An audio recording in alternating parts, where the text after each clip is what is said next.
So I'm sure many of you have been absolutely inundated with people talking about the 7 Days 2.0 town hall that the devs did. So I'm not going to rehash all of that stuff again today. What I want to do is talk about something very specific that was said during that town hall and how I think that it is going to be one of, if not the best change coming to 2.0 of 7 Days. And it's something that I talked about that the game desperately needs, that they're finally going to do, that the game has never had, and I don't understand why it's never had it. And that is legendary weapons and weapon variations. The next topic is more weapons. Everybody wants more weapons, rare legendaries. I'm going to let Joel get into that. So that's something I've had designed for years, but we're finally, getting to a position where we can pull the trigger on this, and I'm really excited about it. But we've heard a lot of people saying the game needs more weapons, so we're wanting to make rare legendary drops that have unique names, skins, special attributes, and these items would not be craftable. So it gives you a reason to keep looting, keep playing the game, and you could find some really cool, unique weapons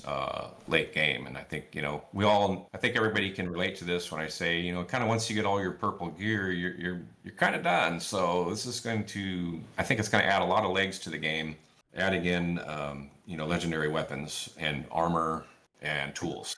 And I think this helps to solve one of the biggest problems in 7 Days, and that is that the questing is pointless. I know there's a lot of people out there, and this is a very contentious subject and all of that, and I'm gonna get told by tons of people down there in the comments that they're definitely worth doing, but I have done multiple playthroughs of this game, clear back in early alphas, clear up to 1.0, where I have never touched the questing system and never felt a need to touch the questing system. I also often get comments where people are like, well, show this build doing a whatever day, whatever game stage, some insane number, tier 6 quest. And I'm like, why? Are you going to do those? There's no reason to go do those quests. Why are you going to do them? For a little bit of ammo, some stuff you should already have tons of back at your base, just so you can say that you've gone and done them? Well, that's fine. I mean, that's fine. You want bragging rights, whatever you find fun. But once you become somewhat self-sufficient in this game, you have continuous food supply, you're melee, so ammo isn't a problem for you. Even if you're not melee, ammo's not really a problem. You have a solid base and a solid horde base setup. Questing is one of those things you do just to do. It isn't like the loot that you get out of it is loot that you can't find anywhere else. It is an entire system in the game that can just be absolutely forgotten, that could be something that you actually want to do and take part in, aside from just trying to survive and doing a horde night every 7 days. And I find it funny that in the last video I did talking about this subject, that I had a ton of people down in the comments going, well, it's a sandbox game, blah, blah, blah, blah, blah. But why wouldn't you want the game to be improved? Saying that it's a sandbox game and it doesn't need improvement is kind of a dumb argument. The devs should always be trying to improve the game, whether or not that it's a sandbox where you make your own adventures or not. And adding chase items to the game, even if they're only mild improvements to the current weapons that you're already using, and making it so that the only way to get them is through the questing system, whether it's at the loot box at the end of the quest or it's one of the shopkeeper's rewards for doing the quest, is an absolutely phenomenal thing to add to the game. And they didn't go into detail on how they plan to add these legendary items. They just stated that they're gonna add the legendary weapons. And I want to take a second to show you and explain to you how easy this is to do for them because of the way they have set their game up and how this could have been done ages ago. And I find it silly that they're just now getting around to it in order to try to get people to come back around to and be happy with their game, because apparently this has been a very requested feature for some time. And I don't want to call it lazy, because it's not lazy. Once you see how easy this is to do, you're going to be like, because they're lazy. I don't think it's laziness. I think it's just a lack of insight or a lack of focus on what the actual people want compared to what they think should be in the game, maybe. I don't know, but let me show you how easy this is. So in the last update, we've got 4 new zombies, 2 of which were variations on zombies. And I'm going to use zombies for this, but this method that they use to create these zombies is something that can be used at any part of their game for literally anything, because it's a base concept within their game. And that is the ability to extend something. Extending essentially creates a new variation of said thing with whatever attributes you decide to change. If you don't add any attributes to it, then it's just a carbon copy of said thing. So let's take a look at the whites specifically and how they make the radiated whites, as well as the charged and the infernal. All right, so here is the code for the zombie white. white, and you can see that the white is already a feral, and they have the tag here that it extends equal zombie template male. This just means that the base template that they made for all male zombies, it extends from that. So the white itself is an extension. Everything below this is what they have changed from the original template. And if we scroll down a little bit, you can see that they did the exact same thing for the radiated white. And if we scroll down a little bit further, you can see that they did the exact same thing for the charged version as well as the infernal version. If we look, you can see that it has its name. Its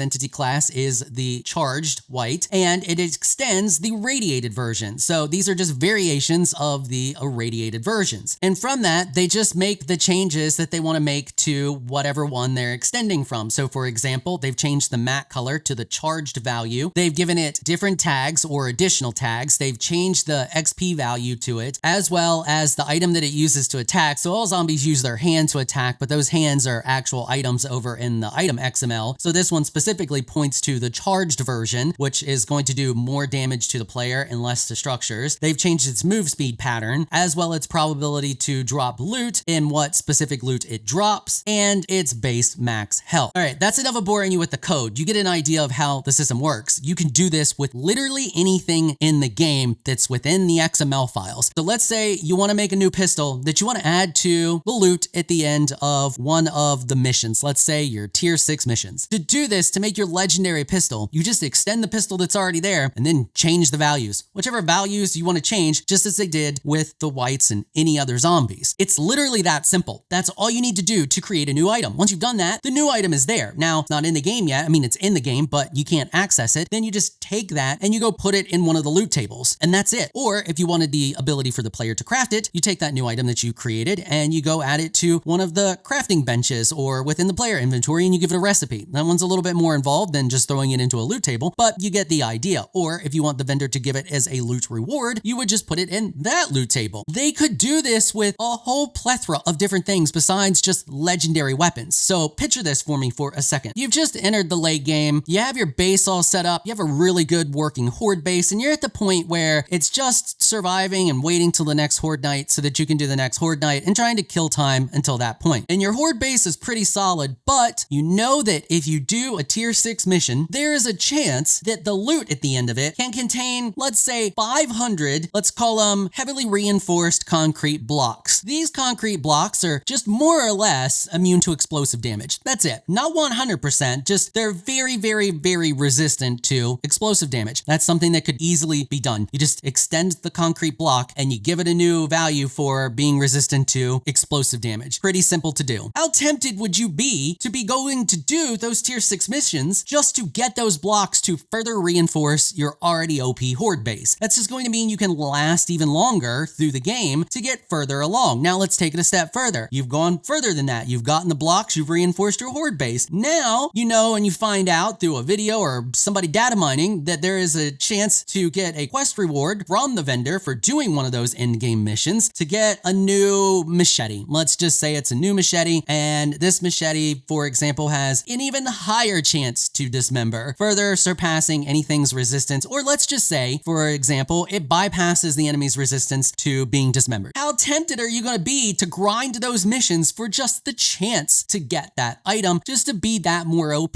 to go even further? This is something that's not new to games, something that games have done forever to keep you involved in the game, just chasing after that next thing to be that bit more OP, just to see if you can go even further than you normally would. And this is why I think the legendary weapons, if they do not give us the ability to craft them and make them only available in missions, are going to be one of, if not the best things ever added to this game. And I hope that they don't just make them all end game stuff. They could do things as simple as like your tier 1 missions. A reward could be, let's just say, a pistol or a machine gun that does 5 more damage than whatever the tier 6 version of whatever you're using does. Think of how satisfying it would be to go do a quest, a tier 1 quest, and come back and get that as a reward. Sure, it's not insane. It's not totally OP, but you're doing slightly more damage than you already were. Or let's say armor that just has slightly higher armor value than what you would normally have at that stage of the game. Doesn't have to be anything crazy. Could just be 2 more armor or 2 more resistance to being stunned or whatever. So needless to say, I'm really happy that they mentioned this. I think it can't come soon enough enough. I can't believe that there already isn't stuff like this in the game, and I look forward to seeing it. I don't think they should do anything crazy. I don't think they should get into like Diablo crazy stats, but they could make legendary stuff that's just ever so slightly better than current stuff that we have, or maybe does something slightly different, more armor pen, better chance to bleed, can stack bleed, just all of the different stuff they already have available. They can already do that and add it to weapons and armor and just make them ever so slightly better, or in some cases much better if it's end game than what is already available, and it would fit right in and it would feel great to get that kind of stuff and create a reason to actually go take part in the questing system other than doing it just to do it because you got nothing else better to do. All right, let me know what y'all think down there in the comments section. Are you looking forward to this feature as much as I am? I'm eager to hear what you all have to say. And if you enjoyed this video, please consider hitting the subscribe button and notification bell so you can notify when I upload other videos. And if you're looking for some more of my content, you can find a link to another one of my videos on the screen right now. I want to give an absolute massive shout out and thank you to all of my channel supporters for helping to keep these videos sponsor free. You all are absolutely amazing people. If you would like to become an official channel supporter, check out the links in the description below. If you enjoyed this video, please leave a comment down below. Let me know what you thought. If you're shy, you don't like to comment, just hit that thumbs up button and share your support. Until next time, thanks for watching.